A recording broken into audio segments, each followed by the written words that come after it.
May crush ka bang babae?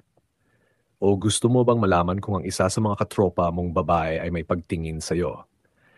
May ilang palatandaan na maaring makita mo sa isang babae. Pero bago tayo magsimula, huwag kalimutang mag-like, mag-comment at mag-subscribe. Ang pag-unawa kung ang isang babae ay may pagtingin o interes sa isang lalaki ay isang komplikadong proseso na nakasalalay sa maraming mga salik tulad ng mga ekspresyon ng katawan, kilos, salita at emosyon.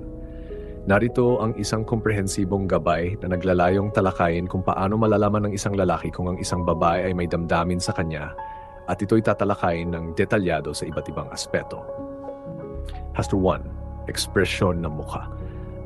Ang mukha ng isang tao ay madalas na nagsasalita ng higit pa sa mga salita. Narito ang ilang mga ekspresyon ng mukha na maaring magbigay ng senyales na ang isang babae ay may interes sa isang lalaki. Mga ngiti, ngiti. Isa sa mga pangunahing palatandaan na ang isang babae ay may pagtingin sa isang lalaki ay ang kanyang mga ngiti. Kung siya ay madalas na ngumiti sa tuwing magkasama sila o sa tuwing sila ay nagkakatinginan, ito ay maaring tanda ng kanyang interes. Ang mga ngiting ito ay maaring maging mas makabuluhan kung ito ay tila may pagkahiyahiya o kung tila pilit niya itong pinipigilan. Ang mga mata ay kilala bilang bintana ng kaluluwa at sa usaping romantiko, ang eye contact ay may malaking kahalagahan. Kung madalas siyang nakikipag-eye contact ngunit agad na iniiwasan ng tingin kapag siya'y nahuli, ito ay maaring senyales ng kanyang pagtingin. Gayun din, ang pagtaas ng kilay, pagpikit-pikit ng mata o ang tinatawag na dilated pupils, lumalaking mga pupil, ay ilan pa mga tanda ng interes. Pamumula. Kung ang isang babae ay nagiging mapula ang pisngi kapag siya ay nasa harap ng isang lalaki, ito ay maaring dahil sa pagkakaroon ng emotional na reaksyon. Ang pamumula ay madalas na indikasyon ng pagiging komportable o pagiging masigla sa presensya ng isang tao. Mga gawi at kilos. Ang kilos ng isang babae ay isa ring malakas na palatandaan na siya ay may interes sa isang lalaki. Ang mga hindi sadyang kilos ay maaring magbigay ng mga palatandaan na naglalantad ng kanyang damdamin, pagsasalita.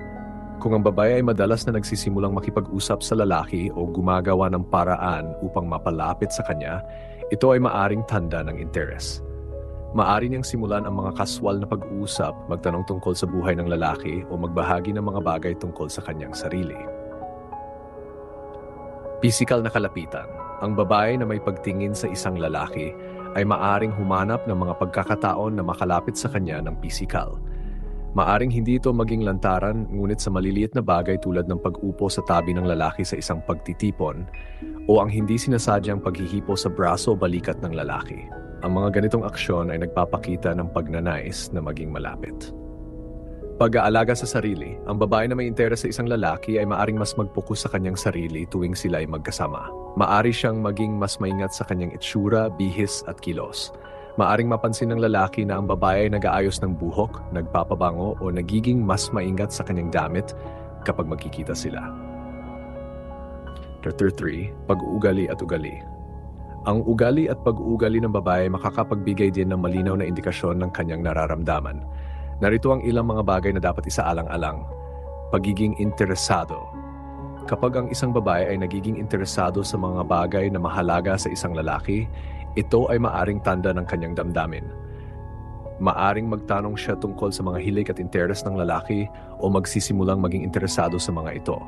Halimbawa, kung ang lalaki ay mahilig sa isang partikular na uri ng musika o sports, maaaring subukan ng babae na alamin ang tungkol dito upang magkaroon sila ng karaniwang interes. Pakikinig. Ang tunay na interes ay nakikita sa pamamagitan ng pakikinig. Kung ang isang babae ay tahimik na nakikinig sa lalaki, nagpapakita ng malasakit at nagbibigay ng mga positibong reaksyon sa mga kwento o sinasabi ng lalaki, ito ay isang malinaw na tanda na siya ay may pagtingin. Maari rin niyang maalala ang mga maliliit na detalye tungkol sa mga bagay na binanggit ng lalaki noon pa man. Pagiging sensitive. Ang isang babae na may pagtingin sa isang lalaki ay maaring maging sensitibo sa kanyang mga damdamin. Maari siyang magpakita ng malasakit kapag ang lalaki ay may problema o kaya magbigay ng suporta sa mga oras ng pangangailangan. Ang ganitong pag-ugali ay nagpapakita ng malalim na interes at malasakit. 4. Kisalamuha at sosyal.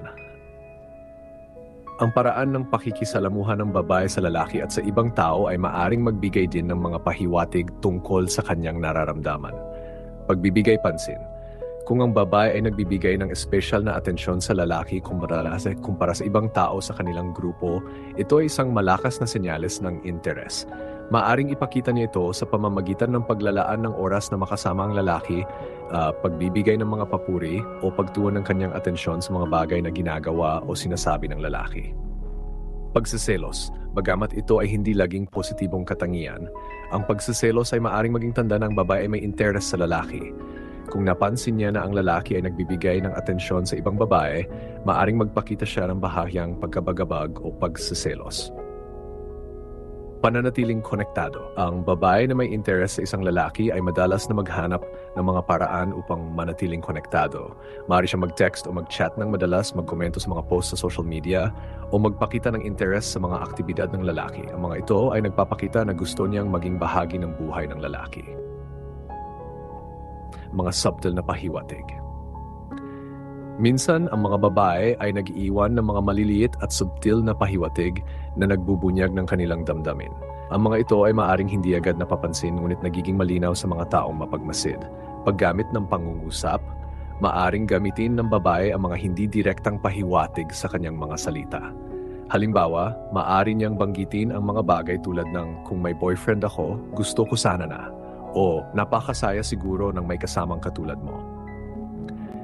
Ang ganitong mga pahayag ay maaring paraan upang ipakita ang kanyang interes ng hindi lantaran. Mga regalo. Ang pagbibigay ng mga maliit na regalo o kahit anong bagay na nagpapakita na iniisip niya ang lalaki ay maaring tanda ng interes. Ang mga regalo na personal o may kahulugan ay nagpapakita na pinapahalagahan niya ang lalaki.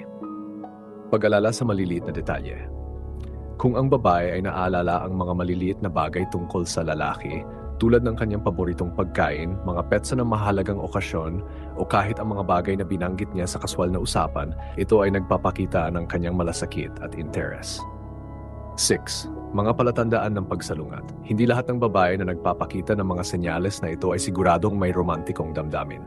Ang mahalaga ay pagmasdan ang kabuuang pag-uugali ng babae. Pagkakaibigan laban sa romansa. Mahirap minsan pag-ibahin ang tunay na interes sa isang simpleng pagkaibigan. Ang pagkakaroon ng mabuting komunikasyon ay mahalaga upang malaman kung ano ang tunay na nararamdaman ng babae. Kung hindi siya nagbibigay ng mga pahiwatig na siya ay romantikong interesado, maaaring nais niya lamang makipagkaibigan. Pagiging hindi comfortable. Kung ang babae ay nagiging hindi comfortable o naglalagay ng distansya kapag may physical na contact o emotional na pagkakalapit, ito ay maaring tanda na wala siyang romantikong interest. Mahalaga ang paggalang sa kanyang personal na espasyo at damdamin. 7. Pagsusuri ng sariling damdamin. Huwag lamang mag-focus sa mga senyales mula sa babae. Mahalaga rin na suriin ng lalaki ang kanyang sariling damdamin. Kung siya ay interesado sa babae, makakatulong na magpakita rin ng kanyang interes sa paraang magalang at hindi mapilit. Ang komunikasyon ay susi sa pagkakunawaan ng mga damdamin ng isa't isa.